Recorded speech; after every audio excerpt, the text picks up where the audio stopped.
Yan, good morning everyone. Ayan, kakagising lang namin bagong panganak lang si Faye. Siyempre, pagod na pagod siya mag-alaga ng anak namin. Puyat na yan. So, sorry, wala siyang kahit anong ayos talagang bagong panganak lang talaga. Tapos, dito na kami kaagad sa West Grove, sa ate ko sa Laguna.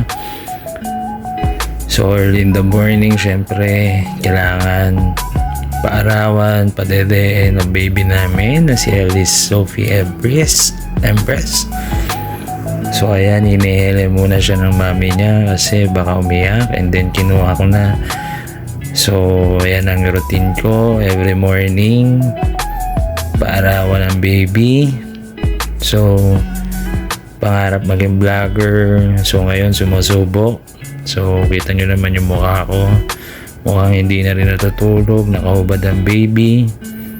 So ayan, so pasok kami kasi umaambon, kaya pasok muna sa bahay. Pakahirap pala ng ganito, no?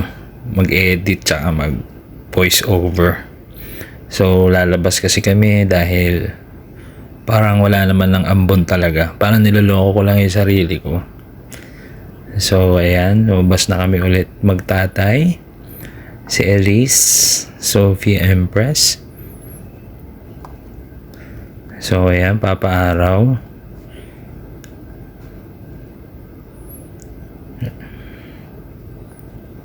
Pangarap maging vlogger, tiktokers. Ayan ang baby. Hindi, mugto pa nga yung mata ko dyan eh. So ayun, bye bye, salamat.